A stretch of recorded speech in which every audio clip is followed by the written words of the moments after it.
Masakit sa isang magulang na nakikita mo yung anak mo na umiiyak at nasasaktan. Pero we have no choice. Kailangan lang natin lumaban. This is Baby Isaac Journey. Good morning everyone and welcome to my room. Bale, ngayong araw nga yung pinaka-exciting part na makikita na namin si Baby. Tuwa at saya ang nararamdaman namin.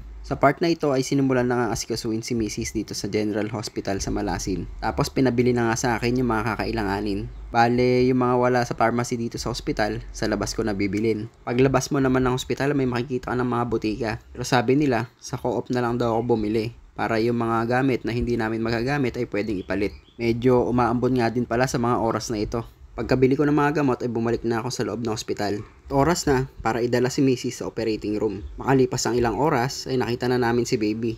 Talagang sobrang saya ko. And finally, lumabas na si Isaac. Ang kaso lang ay nahaluan ng lungkot nang biglang sabihin sa amin ng doktor na nakatain na daw si Baby sa loob ng sinapupunan ni Mrs. Nasabayan pa ng may UTI siya. Ang lumabas sa urinalysis test niya ay more than 100 infection. Kaya napagdesisyonan namin mag-asawa na kumuha na ng pedya for safety ni Baby para mas matutukan at mabantayan siya.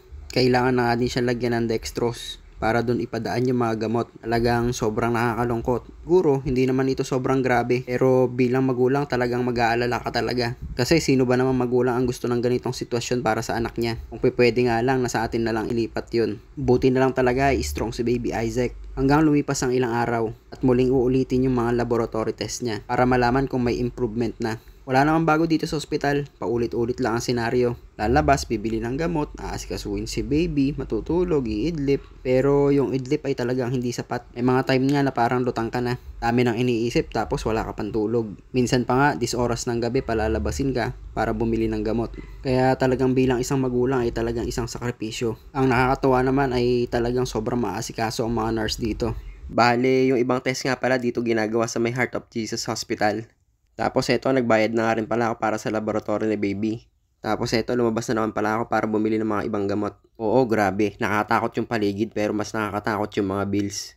Tapos eto, umuwi nga muna pala ako para igayak si Zion kasi papasok pa siya sa eskwela. Kahirap pagsabay-sabayin. Time management nga lang talaga para magawa mo lahat ng kailangan mong gawin. Tapos eto, iginayak ko na nga si Zion.